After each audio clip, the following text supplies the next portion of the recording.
It's time for this week's episode of Brandon Sports Talk, featuring in-depth interviews from those who are trending in the world of athletics. And now, here's the host of Brandon Sports Talk, Brandon Pate.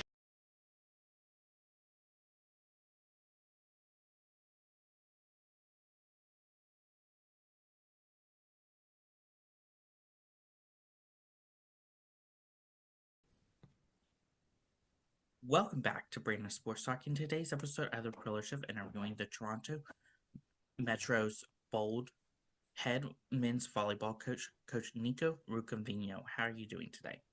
I'm good, Brendan. How you doing? I'm doing good. Can you talk about how you knew that you wanted to get started in coaching in college men's volleyball?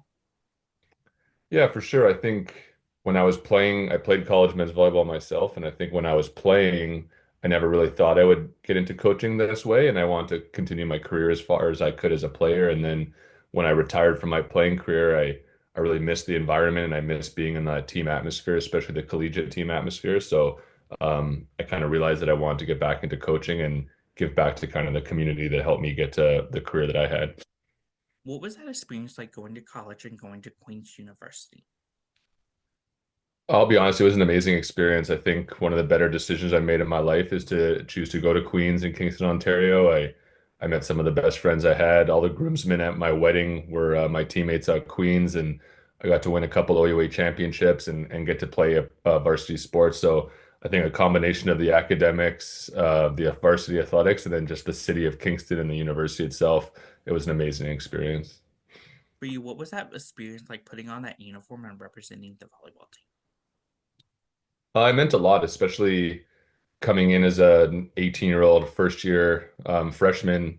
There was a lot of older players on the team that had built a culture and had won previously before us. So it was almost like you're entering in a family and a family that has been together for a while. So it was like I wanted to prove it to the older guys on the team that I belong there. And then in our fifth year, we got to host nationals and we ended up winning an OUA championship and winning a quarterfinal in nationals and at our home court. And to do that in front of all the alumni and fans, that was in a Queens jersey was an amazing experience. Coming out of college, what was that experience like playing professional volleyball? It was something I was looking forward to for a couple years, and I think you can get really excited about being a professional athlete, and we're definitely excited to travel and to play volleyball in a different country. But there was a lot of I guess things that you didn't really realize in terms of living in a different country, being away from family and friends, not speaking English. All your normal like watching NBA, NFL was now at 2 a.m., things like that. So there was definitely an adjustment outside. Volleyball was easy. You can kind of speak the same language when you're playing a sport, but it was more of the other parts of life that took a little bit of adjusting, and then once you got used to it, it was a lot of fun. What was that experience like getting to play on the Canada national team?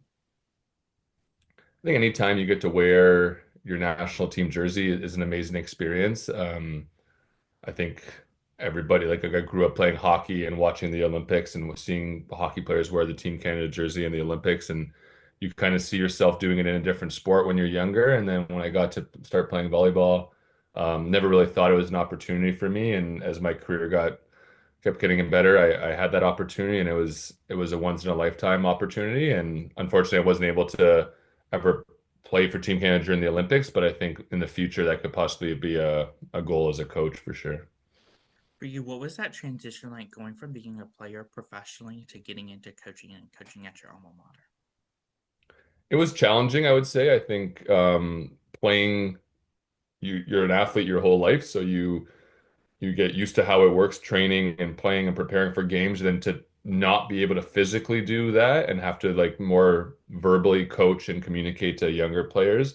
I found um, that challenging because I knew how to do it. Like if someone was asking, I need to work on a spike serve to position one, I could jump in and do that. But to communicate how to do that to a younger athlete was a bit challenging because you have to find your coaching voice and how to communicate. So just lots of reps on coaching different teams and different university stuff that allowed me to kind of fall into my coaching career a little bit. What was that experience like going to your alma mater of Queen's University to get started coaching? It was amazing. I think I got to learn a lot from my head coach, Brenda Willis, and then The other assistant coach there, Gabe DeGroot, who is now the head coach at Queen's University, is a good friend of mine. So we were the two assistant coaches there for a couple of years, and it was just one of those situations where we were always around volleyball, talking volleyball, late nights in hotels on road trips, just figuring out what's working, what's not working. And I think that really opened my brain to the a higher level of volleyball coaching. And I think I would credit a lot of that to Gabe at Queens. How is that experience like getting the coaching on the club level? I think going from university to club is a bit of a shift. Obviously, I was coaching and playing professionally and then coaching university age players. Then I went down to coach a 12U team. So young boys, which was different, but a lot of fun. I think the passion and the joy for just playing every day is so high that my goal was, and I told the parents on the team when I first started club, was like, my goal is that all of the boys want to come back and play volleyball again next year. I don't really care about winning or any of those big picture things. I just want them to enjoy volleyball and kind of want to keep coming back. And they did. And then as you get through 12, 13, 14, 15, we started focusing a little bit more on the technique and high performance and trying to win and just seeing the younger athletes kind of open up and see how much volleyball can bring to their life. It was a really amazing experience. So different for sure, but different in a good way. For you, what was that feeling like becoming the next head coach at Toronto Metro Bold? It was an amazing experience, but it was an up and down ride to get there. I think I started as an assistant. I was the interim head coach for a couple of years, back and forth, as the head coach was going on administrative leave. But to finally get the job last year and to know that I had the job and had the whole off season to kind of prepare, and this year has been a lot about recruiting and bringing in the players that I want into the program. It's been an amazing feeling, and kind of now excited for the next chapter of like building the team up and building the program up. For you, what was that feeling like the first time you got to step onto that court for the first time as a head coach at Toronto Metro? Yeah, that's a tough one because I think I was an interim head coach for a couple years, so it wasn't like it was the first time stepping into that first chair as a head coach. So I think the actual like in-game on court didn't change too much for me because I had already been through it, but it was more so the feeling of like being in my office and knowing that the job was mine for the year and like ups and downs, wins or losses, it was still going to be me no matter what. And it was definitely like a comfortable, like safe feeling for sure. For you, what was that feeling like getting your first win as the head coach? Yeah, it meant a lot. We won a couple games in preseason, and I know the guys were really fired up and to start the season off. And I think our first OUA win was on the road against RMC, which was a lot of fun. And yeah, it felt good to kind of start the head coaching career with some wins. As a men's volleyball coach, what is that like getting to build the coaching staff and the players around you? Learning a lot about it. I think sometimes I think coaches think about the players and who you're going to recruit and what the team's going to look like. But I think just as importantly is the coaching staff and how you're going to fill out your staff and making sure that everybody has a role, everyone is getting like paid well enough to be there with their time or whether they're volunteering or on staff. But yeah, it's fun to be able to pick who you want to involve yourself with and what you want the people around you to look like and feel like. And yeah, it's been a lot of fun working on that. Can you talk about, of course, the culture that you started to build for the men's volleyball program? The culture. Mm.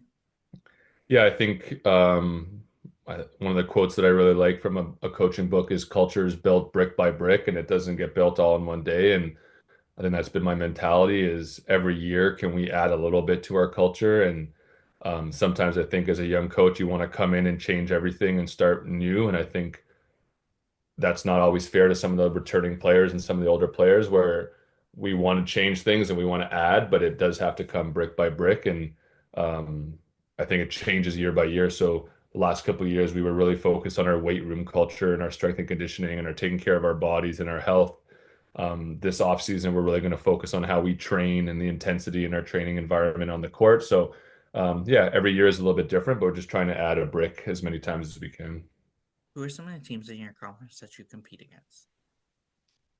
So there's 12 other teams in our conference in the OUA, all through Southern Ontario. So we move around quite a bit. The furthest is North Bay, Nipissing, which is 5 hours north of us. But yeah, the obviously playing my alma mater, Queens, is one of the top teams in the league. So that's always a fun a fun game, and I know the coach really well. But yeah, every university that we play brings a different kind of level of interest in a different part of Ontario, which is really cool. What is that home game atmosphere like when playing teams like Western versus playing teams like Queens at home away? In our own gym, I think we try to create the environment of like having the students and the fans come out and bring some energy. We bring a lot of young club teams in, and high school teams to kind of support, and they bring a little bit of louder energy. So it doesn't really matter who we're playing at home. I think the energy is always there. And then on the road, it just depends on the team. Like Western is the team you mentioned, Western University is a very tough gym to play in. It's like an auditorium style gym. The fans are kind of right on top of you and they're very loud. So getting used to the guys getting used to playing in those gyms is important. And that's why preseason is really big to like get out there and play in some other gyms. What does a typical volleyball match look like for you as the head coach versus for your players? I think probably a bit of a different start to the game or the prep. I don't feel nervous about coaching any like the way I did as a player. Like you feel the nerves and the and kind of like a little bit of the excitement as a player to go out and play like the hours before the game. As the coach, I don't really feel that. It's I know that the players are the ones that are out there doing it. So probably a little bit less stress and anxiety than some of the guys have.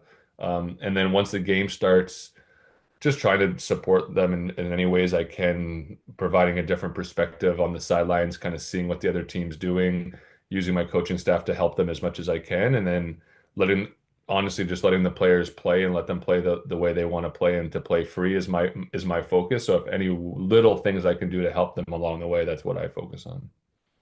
What does that recruitment process look like for those prospective student athletes? And as a head coach, what do you look at in them? Yeah, it's a good question. I would say it starts in grade, maybe second year of high school, first year of high school, where we're kind of identifying athletes and seeing where they're at.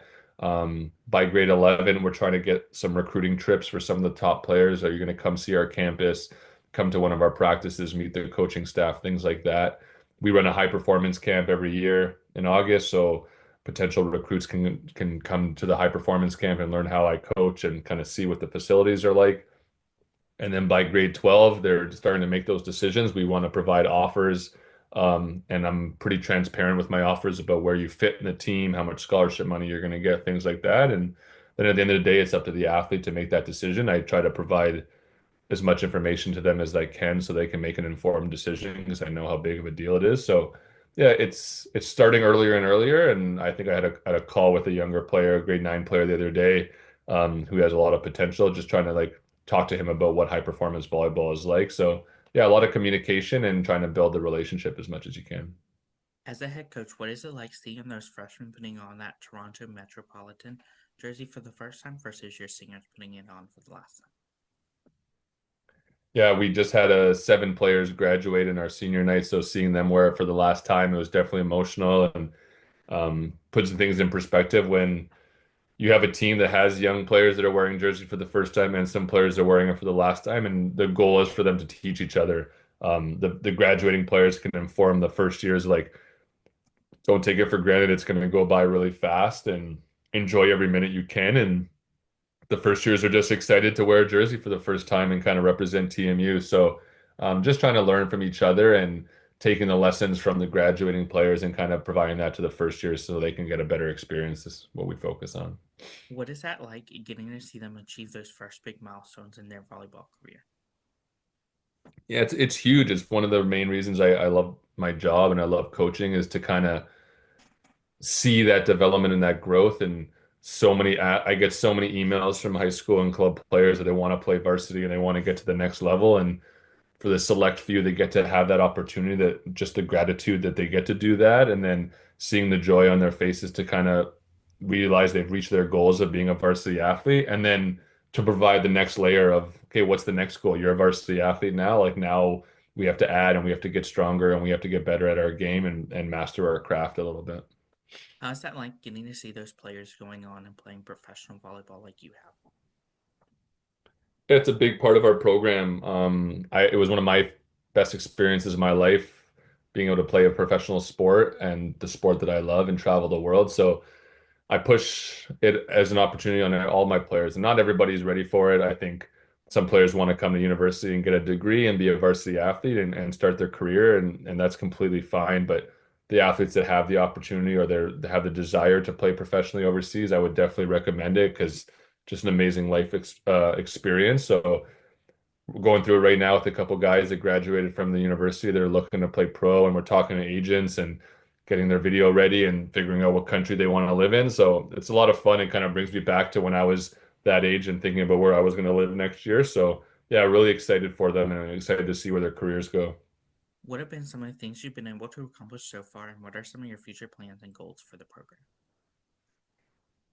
I think I've been proud of the culture that we've created so far. I've been proud of the recruiting class we're bringing in my first year. I think we have a pretty young team next year, so excited to break things down and kind of start from scratch with a little bit of things, and just excited for the future. I think with the ups and downs in the past couple of years of the interim head coach and the different coaching situations, just looking to provide some consistency for the team and to know that I'm going to be here for the long haul and the coaching staff's got their back for the next couple of years and we can kind of build on top of recruiting classes. And I think we've got a good base right now. And if we just keep adding the right pieces, I think we're going to be quite successful in the future.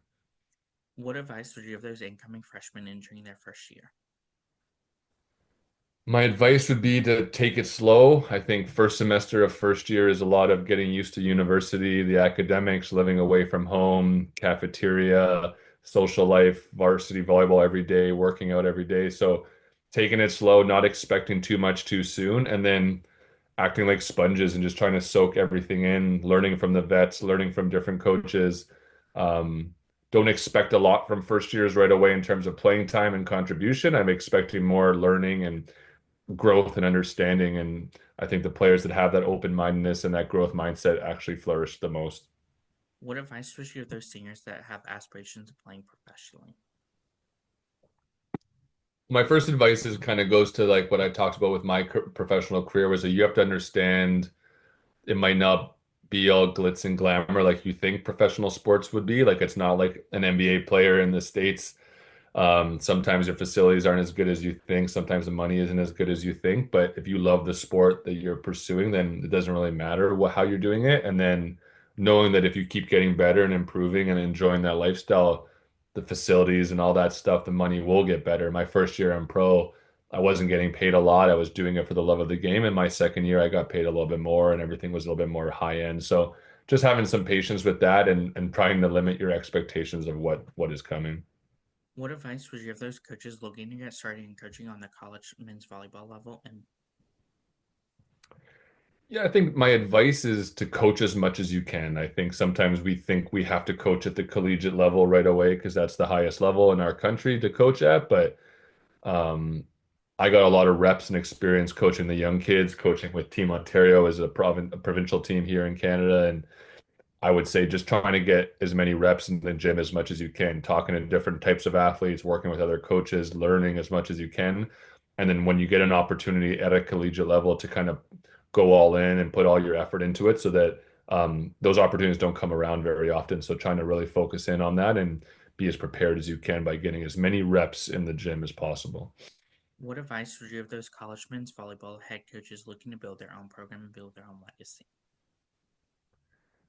Yeah, I think maybe I might not be the an old enough coach to answer that one right now because I'm kind of going through it myself, but I have a couple mentor coaches that I work with and talk to, and a big advice that I get from them is it's not going to happen overnight. It's going to take some time to build the program you want. So you might think this recruiting cycle is going to win in their 4 or 5 years, but it might take a second recruiting cycle to come through. So kind of goes back to my culture piece of just building it brick by brick, and it's not gonna happen all of a sudden, but kind of taking my time and being patient with it and making sure that I have the right people in the right spots is what I'm focused on.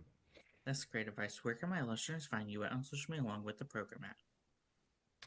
I'm on Instagram at Niko Rukavina. Our TMU volleyball account is awesome. We have a social media manager who does a great job with our account and does a lot of like athlete interviews and things like that to get to know our players. So TMU Bold Volleyball and then at Niko Rukavina, like those are two places you can find me.